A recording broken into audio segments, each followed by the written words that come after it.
Douglas Bickford here. Today's date's the 24th of December 2021. It is 9 a.m. here in Klamath Falls, Oregon, my hometown, and I'm broadcasting live from my 104-year-old home in Klamath Falls, Oregon. I am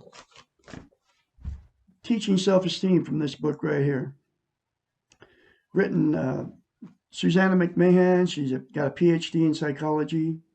She was a psychiatrist. She is a psychiatrist, uh, therapist, counselor, many years, marriage counselor and all that kind of stuff. She worked with PTSD victims, and she was also a child psychiatrist, okay?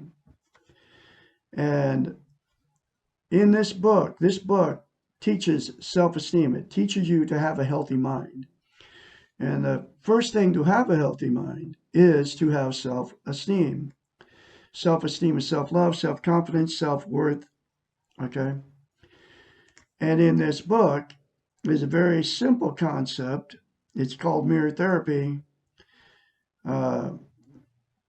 She says, a psychiatrist, to attain self-esteem, self-love, self-worth, self-confidence, look at yourself in the mirror. Say, I love you. Say, I love my inner child. Say, I'm worthy to be loved and worthy to love. Daily, okay? And to maintain self-esteem, that will give you self-esteem on steroids. It works. I did it as soon as I read it out of this book. Okay.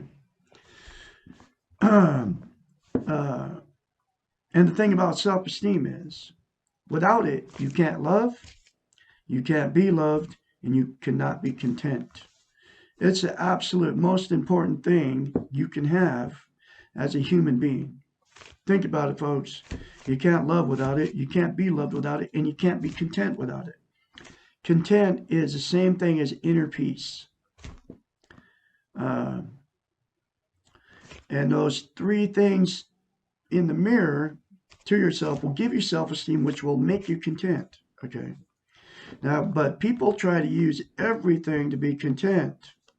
There's 9 things that people try to use to be content: drugs, alcohol, sex, TV, food, religion, another person, material possessions, or money. Okay. None of those things will ever make you content. They'll make you happy momentarily, okay, or content momentarily, but they will never ever give you internal peace, which is being content. Being content is you are content, you're happy with what you are, where you are, and how you are, okay, and what you have, okay.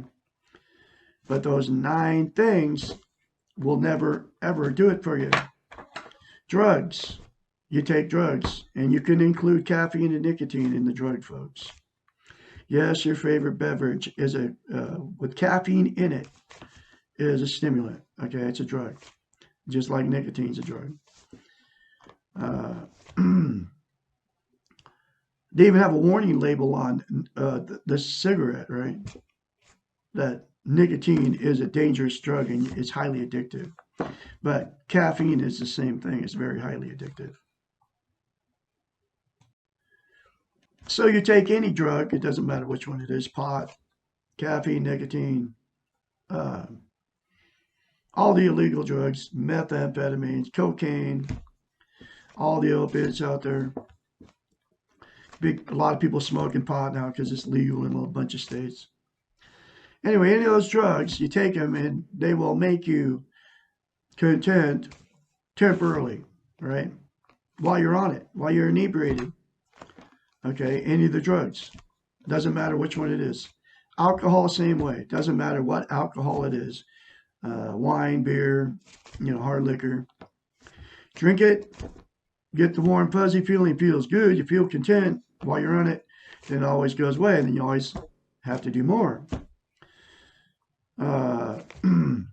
Sex, same thing. You have sex, it goes away, and then you have to have more sex be content. It's always temporary. Uh, TV, same thing. You turn it on, you feel good while you're in front of it, watching it, a couple hours or however much TV you watch. While you're in front of it, woo, you feel good because, you're out in the reality of life. You're not in the reality of life. Okay. And then as soon as you turn it off, you don't feel, the good feeling goes away. Okay. Food, same thing. You eat, you feel content. You're full. And then a lot of people overeat because they're trying to get that, even though they're full, they'll overeat and then they get overweight. Okay.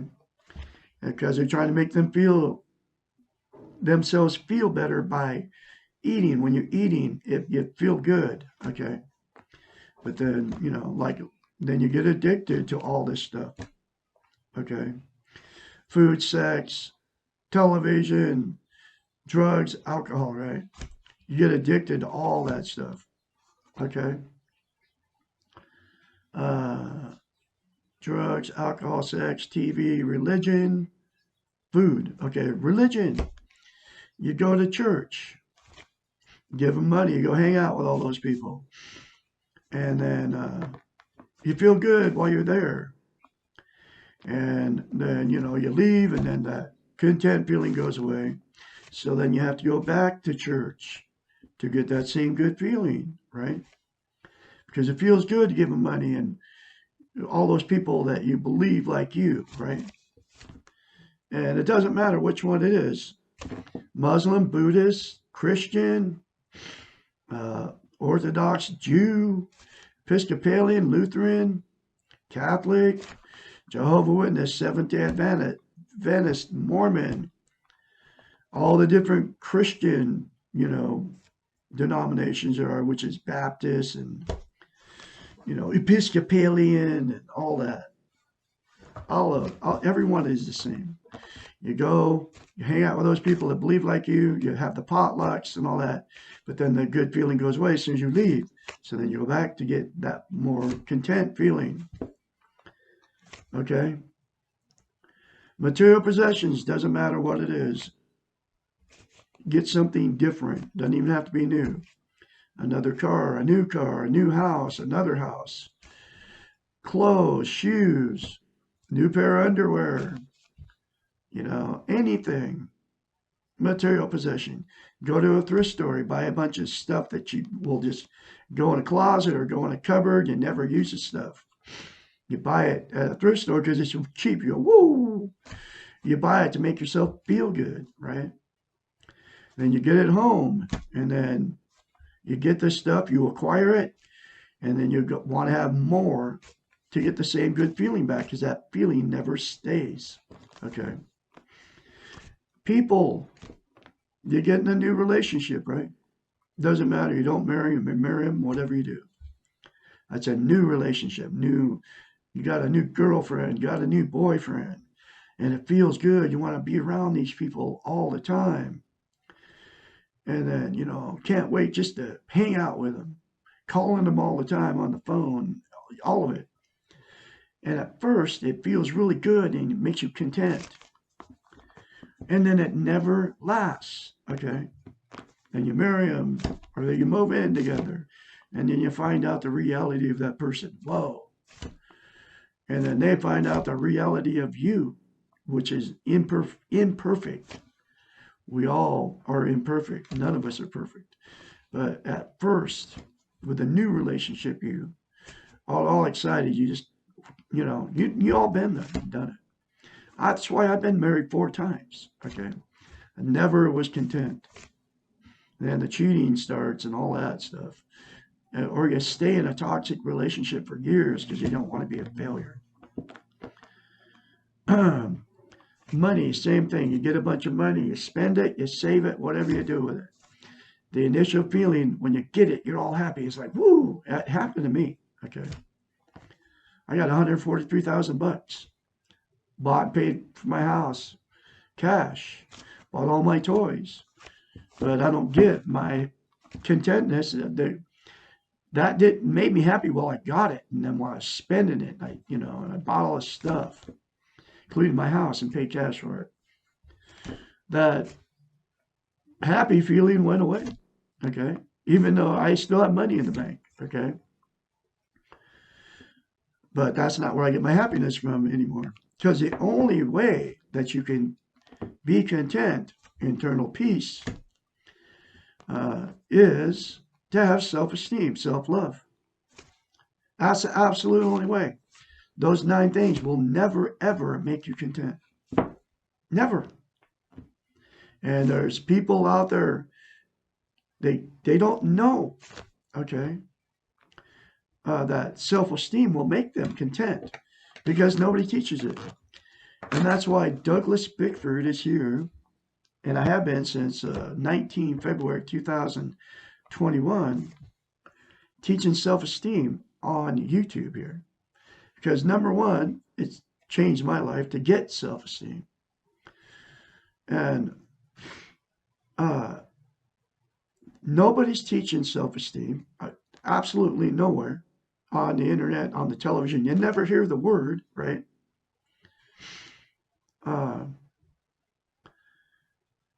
Nobody's teaching it. Nobody's telling you how to get it. And I just told you how to get it. Those 3 things in the mirror will get it for you.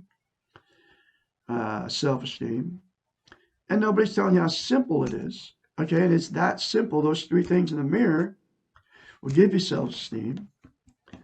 If you do it every day, because to maintain self-esteem, you have to practice it. It's like lifting weights.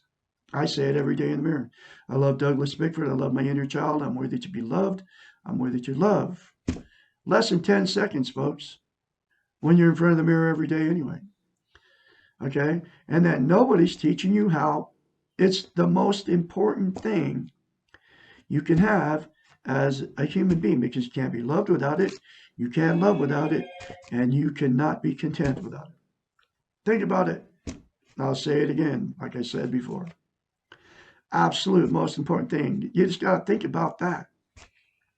And it all comes from this book, okay? Everything I've learned comes from a psychiatrist. She has a doctorate in psychology, folks. She knows the brain, okay? And here's the other thing about mirror therapy. You cannot lie to yourself in the mirror. You can't. It's a phenomenon that happens. I mean, and so you get in front of the mirror, and we're all in front of the mirror every day, all of us. And instead of saying, you'll criticize yourself very easily in front of the mirror. Because you can't lie to yourself in the mirror. So you're not lying when you criticize yourself in the mirror. But I tell you to say, I love you in the mirror, you cringe. I can't do that. You know why? Because you can't lie to yourself in the mirror. Because you don't love yourself. That's why you say, I can't say that. Because you don't love yourself. Not in front of the mirror. Okay? Do you see what I'm saying here? But you can easily criticize yourself because that's what you believe about yourself. And it proves that you don't love yourself. And I'm not being mean by telling you don't love yourself. But you all know what I'm talking about. Get in front of the mirror. You're like, ah!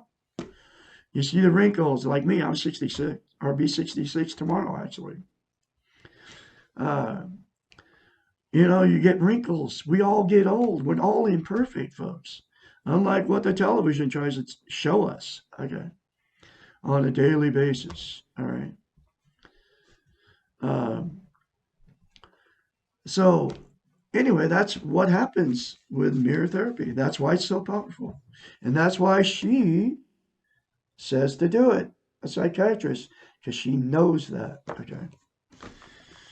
Anyway, I'm going through the book chapter at a time out of the Portable Therapist, this book right here. And the next chapter is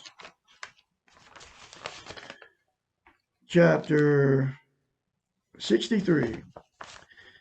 Why do I feel so weak when I ask for help?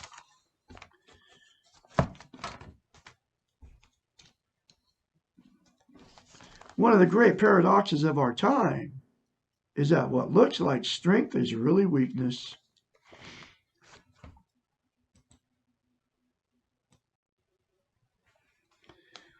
And what appears to be weakness is really strength.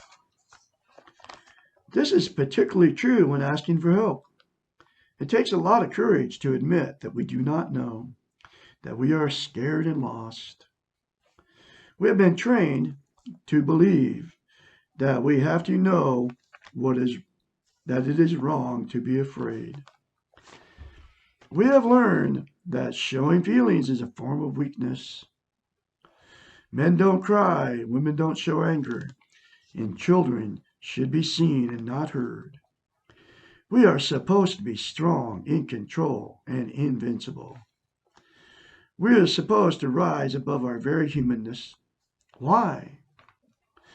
All the answers to this why are found in the weak ego. We want to look good for others. We want to appear to be something we are not. We want to fool the world. The problem is that in fooling the world, we fool ourselves. We lose sight of who we are and what we really want. It is so much simpler to be what we are, to feel what we feel, and not to be afraid of being weak at times. Paradoxically, we admit our weaknesses, we are showing our strengths, and when we deny our weaknesses, we are exhibiting them. Nobody can be perfect. Everybody needs help at some time. Not recognizing this is a dangerous illusion. It is not illusion, but a sometimes painful reality that we are ultimately alone and must be responsible for changing ourselves. But we do need guides to help us to get on the path, support us, and sometimes encourage us to stay on the path to the center.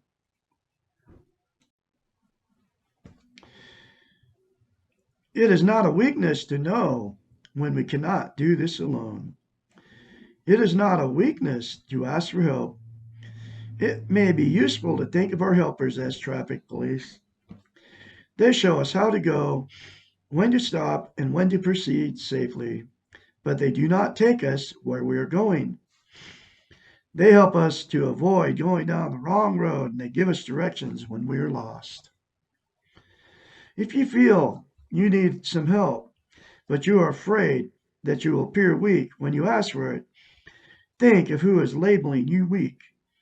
If you are worried about the therapist's opinion of you, think again. All therapists need their clients. Their clients provide their reason for working, and their clients are part of the therapist's own strength. All therapists need their clients. Their clients provide their reason for working, and their clients are part of the therapist's own strength. Helping the client helps the therapist. Every client teaches the therapist something. If you are concerned about others' opinions of you, remember that you cannot control what anyone else thinks or feels, and that you're responsible for yourself. The other person may think that they want, but they cannot live your life for you. You must take care of yourself and let them take care of themselves.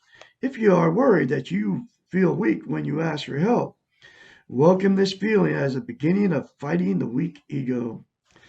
Admit that you feel weak, but ask anyway. If you feel weak and do it anyway, you are being courageous. The hero does not always feel strong. Moments of great courage are usually accompanied by feelings of inadequacy and weakness. And remember, weakness is not a feeling, it is a state of mind that you have learned, and the model that you have learned from is a weak model. Weak in that it is faulty and does not produce balance, self-esteem, or a positive method for dealing with life. Okay, those three things in the mirror, folks, will make you strong. And you don't have to tell anybody you're doing it. Okay. It will give you self-esteem. Okay. And it will give you self-esteem. That's the only thing that will give you self-esteem. Okay. And now you can get this book right here. And you don't even have to tell anybody you're reading this book. She named it The Portable Therapist for a reason, because we can all be our own therapists. You don't even have to go in front of a therapist, because you can make yourself healthy if you read this book and do the concepts in this book. And the first concept out of this book is how to attain self-esteem. And that's the 3 things in the mirror to yourself, folks. That's what this book will do for you. And that's why she called it The Portable Therapist. And she even says, and we can be our own therapist. I am proof. I was with therapists 5 times, 6 times in my lifetime. None of them ever taught me self-esteem. And that's been my problem my whole life. None of these, I don't believe most of the therapists don't even touch on this subject, okay, self-esteem. I mean, the last one I was with, the very last one, I attained self-esteem by reading this book, and I was talking to him at the same time, and then I asked him, why don't any of my therapists ever teach me self-esteem? And he got all mad at me because I actually brought up mirror therapy, okay? But that's what therapists do, because, if you get self-esteem, you don't need a therapist anymore, unless you're mentally ill. And most people aren't mentally ill. They just don't have self-esteem. Okay. Anyway, so get the book, folks. It's in a link in the video description. Every video I put up. Between $5 and $15. Now, I think that might be the last. Let's see if there's any more to this last chapter. No, that was it. So, you can all attain self-esteem by 3 things in the mirror. Say those 3 things to yourself in the mirror, folks, every day. I love you. I love my inner child. I'm worthy to be loved, worthy to love. Less than 10 seconds, folks, while you're in front of the mirror every day. Remember that you're born good. You will leave good. You're all beautiful people out there. And tomorrow's chapter will be, why do I feel so different from others? Chapter 64. You all have a great day out there, and I'll talk to you tomorrow.